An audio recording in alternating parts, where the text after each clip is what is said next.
Peace, peace, peace, peace. What's up, everybody? Welcome to the show. Where is my tunes at? Man, don't play with me right now. Hold up. I'm trying to screw something up. There we go. Oh man. What's up, everybody? I hope y'all having a wonderful day. This is episode 244. We are closing in on 300. You know what? I always thought to myself, how long would I go? How long would I go this pod? How long would I do this? How long? You know what I'm saying? So it's always dope to get up here, reinvent my studio. Sort of outgrown it, so I might be somewhere else soon. But I like to thank y'all. Anybody that brought the ebook, I like to thank y'all. Also, the link is in the description below. Just having a good day. Oh man, let's see. Get myself situated. Hey man, shout out to everybody on my Instagram.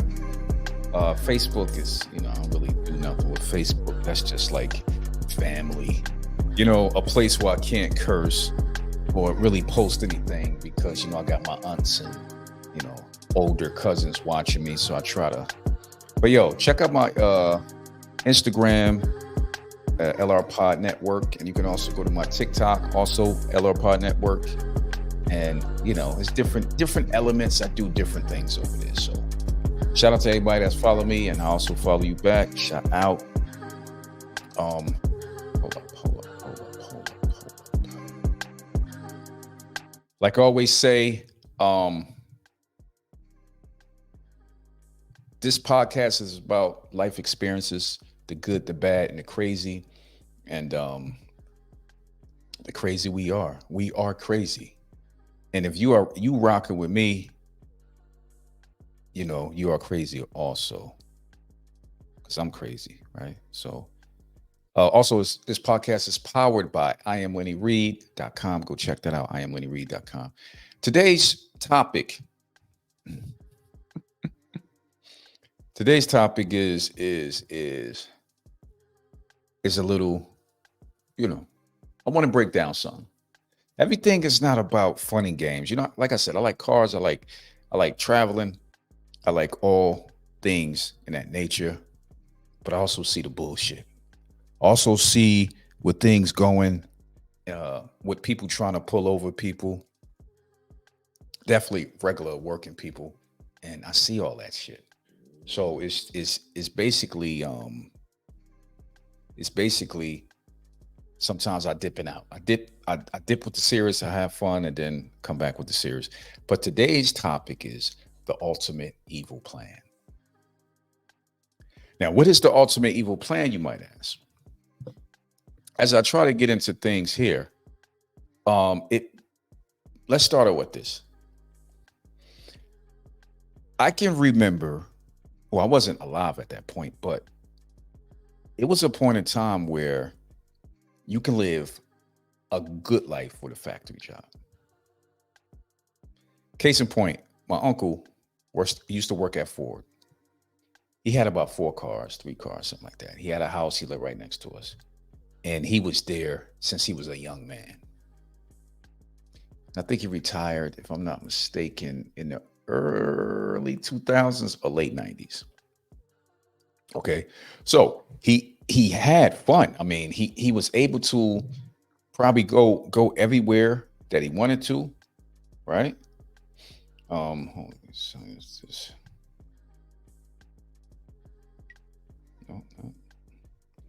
So he went everywhere that he wanted to, right?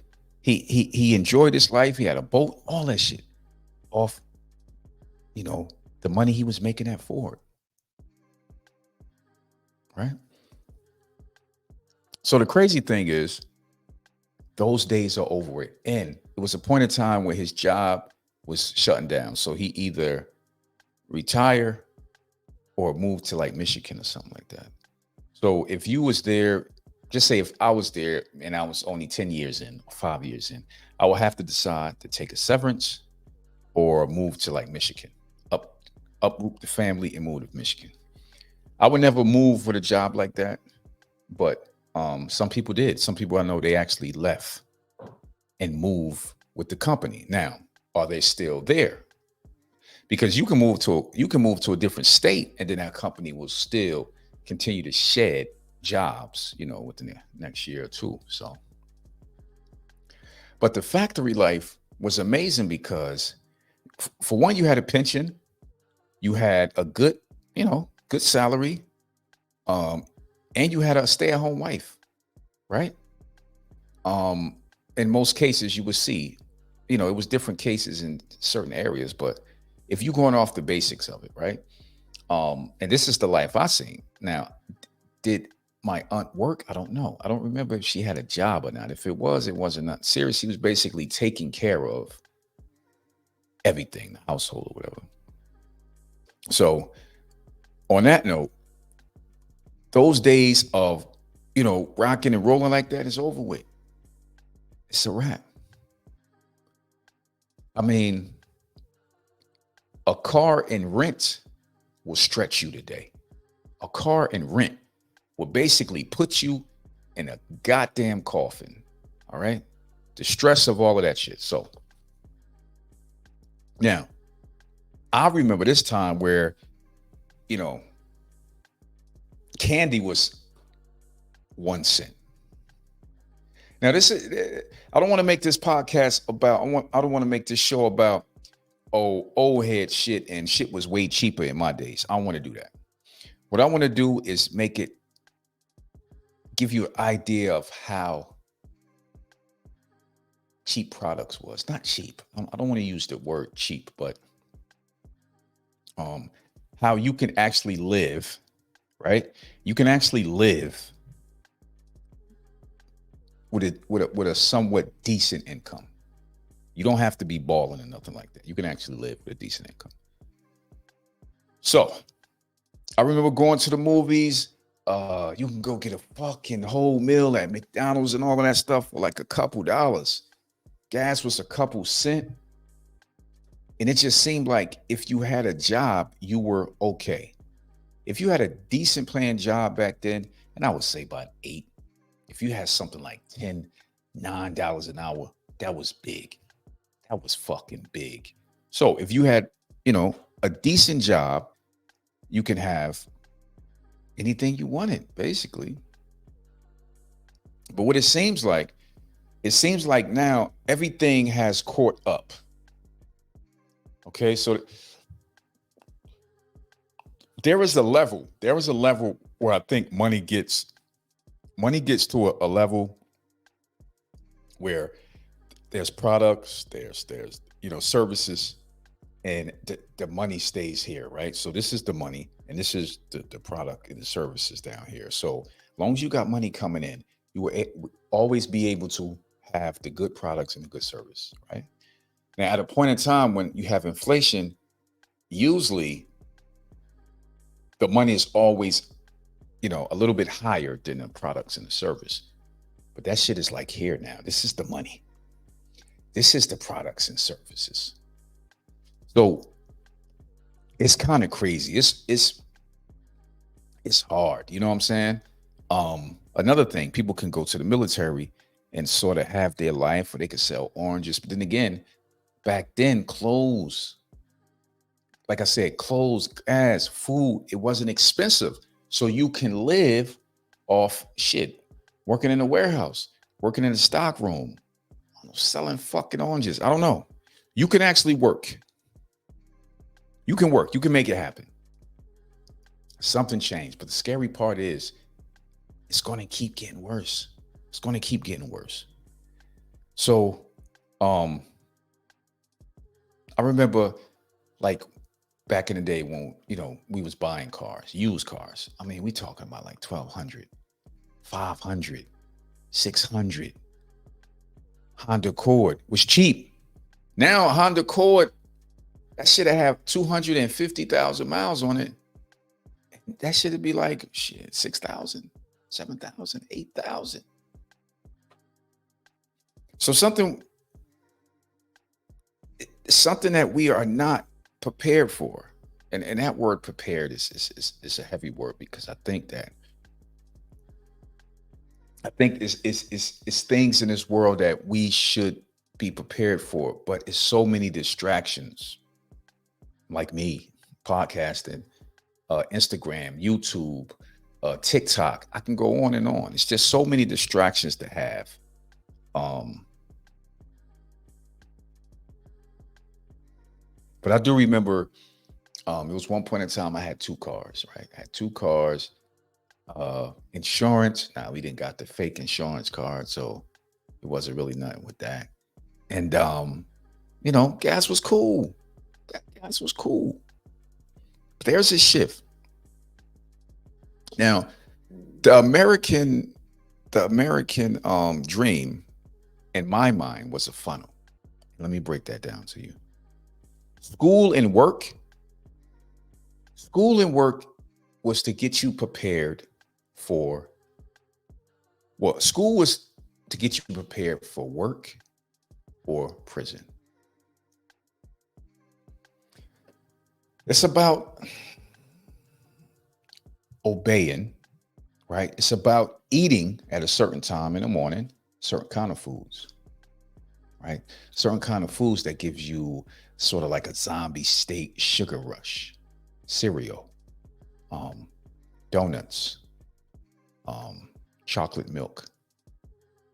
It seemed like we was being, drugged. So the work you was doing was the basics that you would need to, I don't know how many pallets you have to put on a box. Simple math. Know how to read instructions. For if you're on assembly line and packages come down and you have to read the names and the addresses or the sections and where it's supposed to go, even the colors, if it go in the bin, the red bin or the blue bin. But when it came to making money or any kind of, services of finance or anything like that, it was not there. It was not there. Now, the rich and the wealthy, what was their kids being taught? What was their kids being taught? While our kids, me included, were getting taught straight bullshit.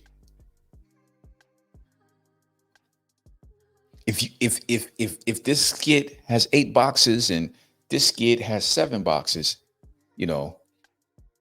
how many boxes you have all together on both skids, like that kind of shit. So you got to understand, there was a fork in the road. As you go down, as you start in school, you sort of get picked up by the teachers, right? And the teachers they know with which fork you're going to go down. So they sort of prepare you or already set you in that lane. Now I'll give it to my teachers back in the day, Miss Blackburn, salute you. Miss Redmond, I salute you. Mr. Jones, and I'm gonna always mention my teachers. These are all my elementary school teachers because that's where it starts. In elementary, that's where it starts. They can either throw you out with the trash or they can focus on you. They can leave you in the back of the room, won't throw questions at you, won't challenge you to get up and read in front of anybody. And we all know getting up to read in front of people. Holy shit. I mean, right there to yourself, you reading like the school bus went down the street and da. But when you get up in front of the class, the school bus went over, everything. But it's just the power of the people that's everybody's just looking at you. You know what I'm saying? The lights is on you. So school basically had that thing, right? So you get out of school, you didn't wild out, and you didn't do nothing stupid, so you didn't go to prison. Okay? So all right, you cleared the prison side. You in school, now it's time to go to college. Definitely in my hood, a lot of people didn't go to college. Okay, a lot. That wasn't even a thing. And a lot of them went through the prison system. Um, so the way that it's set up is they want to put their veins in you. They want to put their claws in you. So how else to put their claws in you? Soon as you get out of school, boom, they hit you with the credit cards. Who had a Sears credit card? I'll wait. Hmm? Who had a Sears credit card, ran that shit up, didn't know what the hell to do? You don't even got a job and you got a credit card from Sears and you just running it up. So your credit score is already being dictated. Bam. Okay, they got a hold on you off the jump. Now, I do want to say something about credit. I am not a big, um, I'm not an advocate of, at all about credit or credit cards. Because in my mind, if you have the money, you don't need credit cards. You get what I'm saying? So, um, just say I was out and about, right? I see a TV that I always wanted. It's on sale for about $700. This is back in the day, right? Say the TV is on sale for $700. Um, I only have, just say I only got three. I got three in the bank that I can probably put on it, but I can't get it with three. It's seven.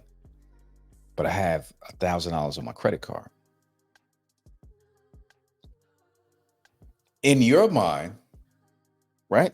I could swipe my credit card, get the TV, and the following, before that month over, before that cycle come out, I can just throw money into to pay that 700 off, which is going to pay interest. They're going to add interest and all of that shit to it. And you're sort of locked because when that works, when that system works, you're going to stay in that perpetual, I need gas. So I'm going to fill up the gas tank, get this, I'm going to get that, I'm going to get this, I'm going to get that, and I'll just pay it back. And eventually that don't hurt. That's how you get caught out there. And you end up paying, the monthly payment, $20, $30, something like that. And now you locked. You're locked. Don't have a huge credit card like $20,000, $10,000, something like that. You are locked in. So when you was a child, right? When you didn't have, no access to credit cards and you wanted glasses or a toy or, I don't know, a radio or a bike. Say the bike was 700. It was a time period. Okay. I got 100, put that to the side. Okay. I got 200. 2 weeks later, I got 200, put that to the side. It starts snowing. I go out in snow. Boom, boom, boom. I go out there. I make $300. Boom. I got 300. Put that to the side. Yeah, it might take you a month to get 700. That's where it ends at. It don't turn into nothing. It don't turn into nothing crazy at that point. Hold up. Put this banner up. So that's the main thing. That kind of system.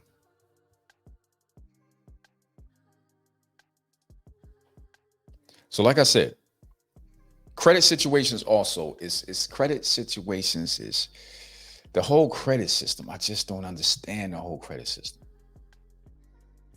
And I think I seen a post, somebody said 800 credit score $1 million or something else. I forgot what it said. $1 million line of credit or 500K in cash or something like that. I would definitely take the 500K in cash. I don't care about $1 million line of credit. Okay. I don't care about 800 credit score because now, like I said, I know a lot of people probably gonna be like, "Yo, what the hell is this dude talk about?" But this is how I feel. I feel that if you figure out a way how to make money and keep money coming in, credit will be secondary. Credit cards will be secondary. You have the liquid. You buy something, you pay your taxes, keep it pushing. If you got a business, you buy something, you write off that payment, and there it is. So the key I see is to get money, get you an LLC and do it that way. Write off that fucking thing.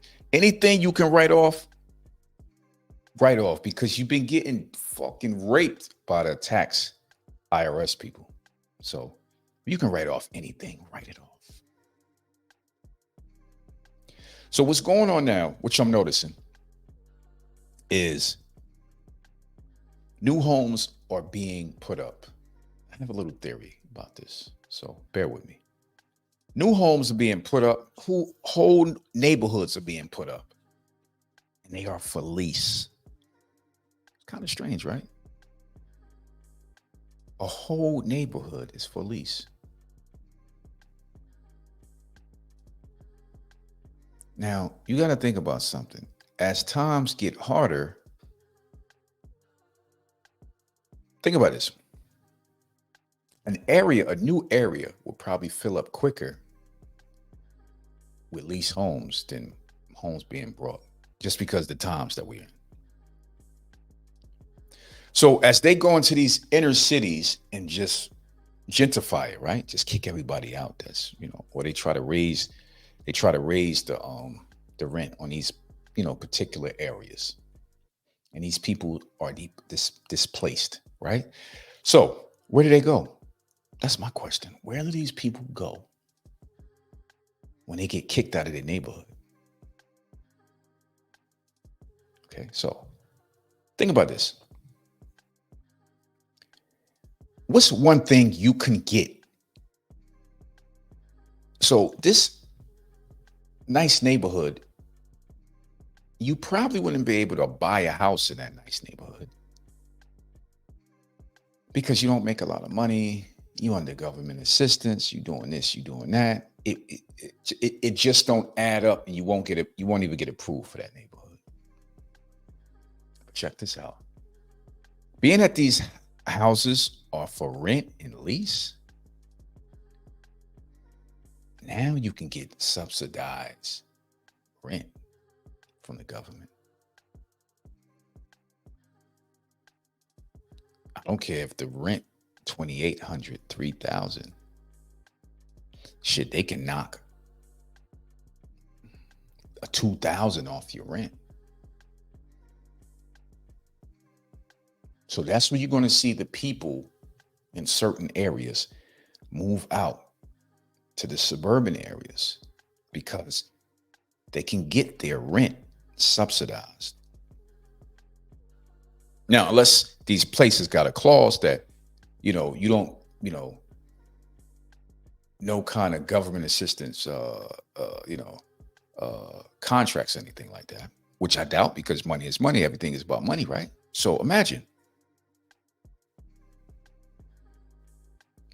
you find yourself, in a little situation. You're like, okay, well, I'm going to just go ahead and this is a nice community, probably like 30 minutes from the city. I want to go there and get a nice house, safe area, blah, blah, blah.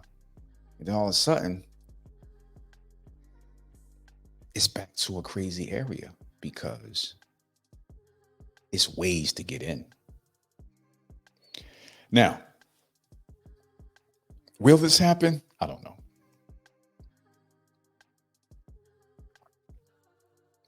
Because I think that the people that's making these neighborhoods that's rent and lease, they don't care.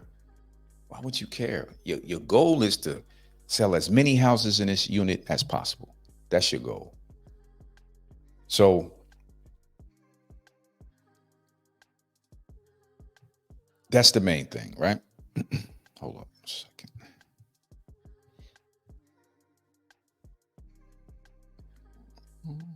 Okay, I forgot to put that up there. So let's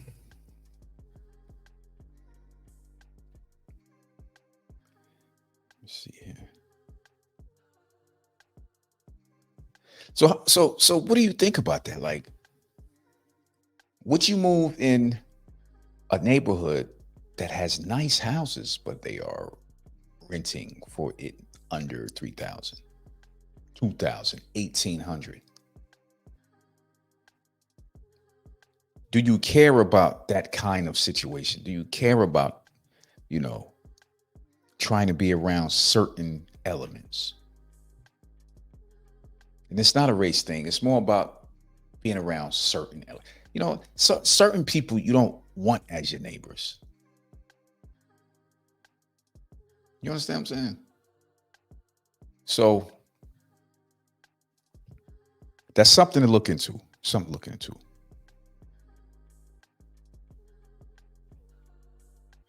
Now, another thing we all have to worry about in this situation is our jobs. And if you watching this or listening to this, and you think your job is stable for the foreseeable future, you didn't bump your head, okay? You really bumped your head. You bumped your head hard. You seeing stars, my G. Always be on notice. If your company is a public traded company, you can always look on the inside to see what the company is doing financially. See if the company moving weird. See if they soliciting people to buy. You can see all that through certain apps and publications. So what is the evil plan, I say? The evil plan is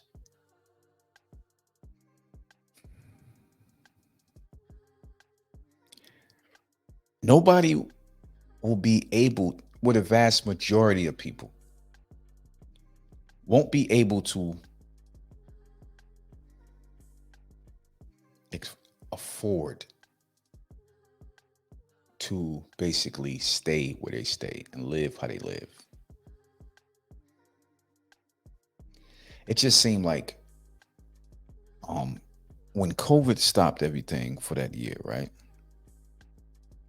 I don't know, it's like it never been, nobody just, we never bounced back. So it's like eventually shit is going to go down. Now, the crazy thing is, how do you plan for it? And, you know, like the book that I just did about when shit hit the fan, this is not that. This is the slow burn. Shit hitting the fan is, you know, a meteoroid or solar storm that knocks out the power for 6 months, or some kind of nuclear war, some kind of war with, you know, different countries or whatever. This right here is slow burn, because what you're going to see is you're going to see food keep creeping up. Your cart is going to get smaller and smaller. You understand what I'm saying? Your job is going to be cutting back, because you got to understand something. If your job is bugging, your time get cut back, because the job is the lifeline. The job is the heart. The heart is pumping. That's the job, pumping out money. If your job slows down, or God forbid you lose your job, in certain states, that unemployment ain't shit.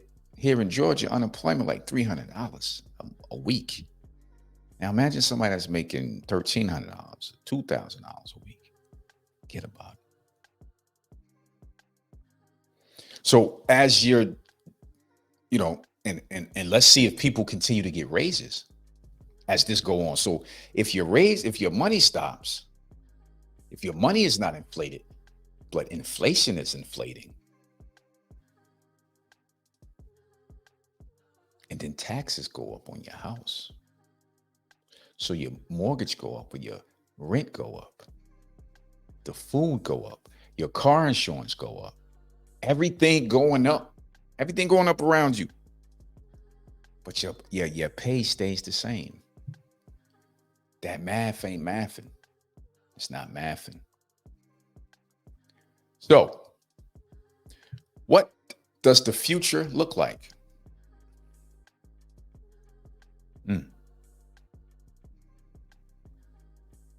That's a hard one. A part of me saying, fuck it, go live your life, enjoy those vacations while that money coming in. You know what I'm saying? Rock out. Then the other one saying, save for a rainy day.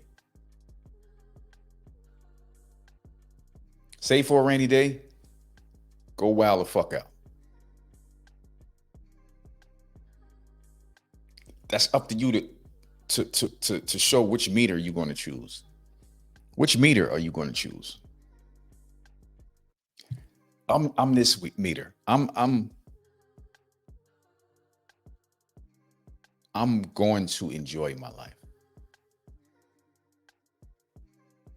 Okay, so you got AI coming in. So this could be a plan reset also, sort of flush. Maybe companies have a plan, right? So they flushing people out to replace with automation, right? And maybe, less people more people they get rid of, they saving money on that aspect, and then they can invest more into automation, and then boom, automation sort of creeps in, and then they release damn near the whole, their whole service line, and then voila, they on automatic. When they on automatic, they straight. But so I see this as an evil plan, but the thing is, I don't know who is running this plan. I don't know if this plan is it being controlled, or it's just the flow of nature.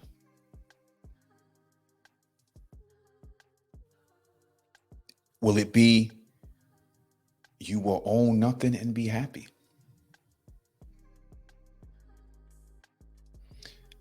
And what is that life? You will own nothing and be happy.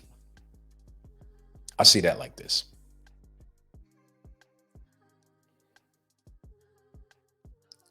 With the high interest rate, you won't buy a car.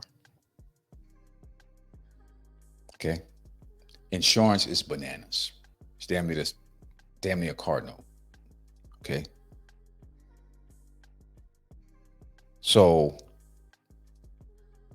anywhere you want to go, you take Uber. Right? Boom. You eliminate bills like water and gas and electric and all of that other shit. And you want a stable rent, or lease, not the fluctuation of a mortgage. Grass, get your grass treated. Got to worry about AC units, boilers, and all that shit, water pipes busting and all that shit. You got to worry about all of that. So you just go to an apartment, and the handyman worry about all that. You just pay that rent or that mortgage. I mean, that rent or that lease payment. That's all you do. Boom, you knock that out. Your phone is already like that. Majority of everybody rent their phone anyway. So you're already halfway there. All they have to do is just knock out where you stay and where you drive. Right? Everything else is already being rented. And that's probably why they are building these communities and just making them lease only. So I sell my house, the owner pounce on it, a new owner, disguised as a person, but it's actually a corporation. They buy my shit, redo whatever they have to do, and then boom, they rent this out. Because every time they do that, it raises interest rates. It raises the market to the point where Somebody go buy a $5,000 house right now. That shit was probably only worth at least 300. You know, a couple years ago it was only worth 300. Now that shit 500. So what happened if that shit level out? You will automatically be underwater. Automatically. And believe me, being underwater is a bitch.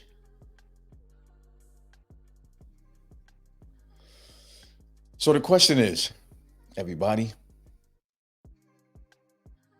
the question is, now this is a crazy question, so bear with me. You know what this reminds me of? This reminds me of. No, I'm sorry. Let me continue to ask the question. Are we seeing the beginning of a communist government or even a dictatorship?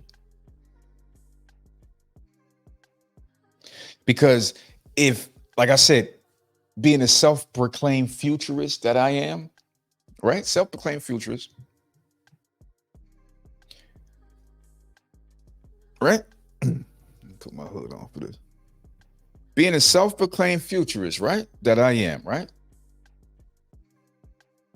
How does this get any better? Somebody tell me. You think interest rates gonna go back to 3%? Fuck out of here. You think they're gonna start lowering car insurance, homeowners insurance? You think your tax is gonna go down? Fuck out of here. There is a gauge, and that shit is just going. Eventually, you're going to be priced out of your house. Fuck it.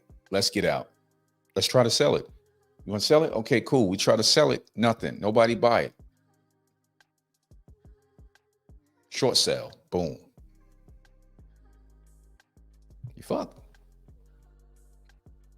Foreclosure. Boom. You're fucked.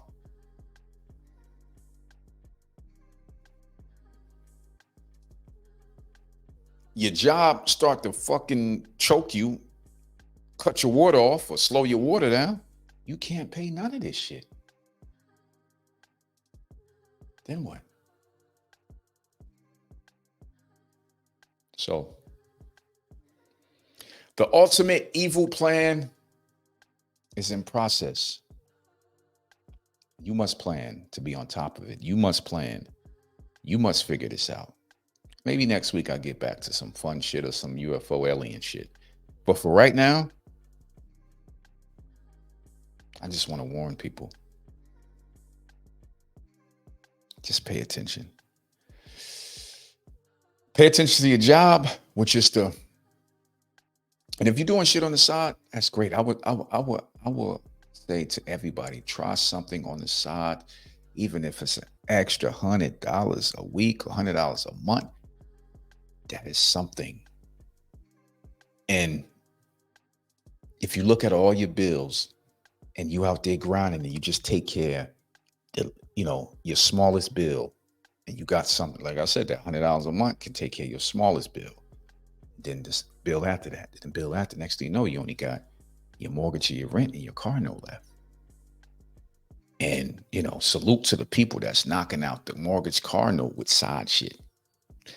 Your whole, if you knock out all your bills with side shit and you still working at your job, oh, you just stacking. That's what everybody should be doing. I would never say stop having fun, stop going places.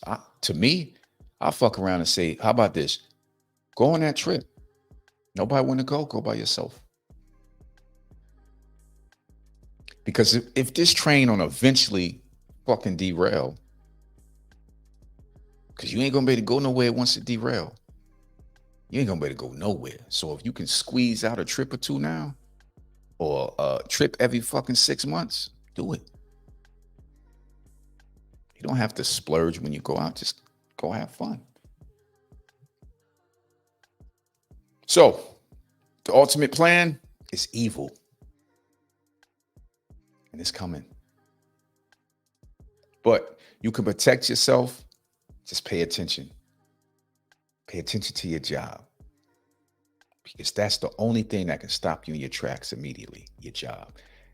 Unemployment ain't gonna do it, because eventually that shit will run out too. All right, everybody. Thank you all for listening. Stay focused. Keep your mind right. And when you go outside at night, look up. Peace.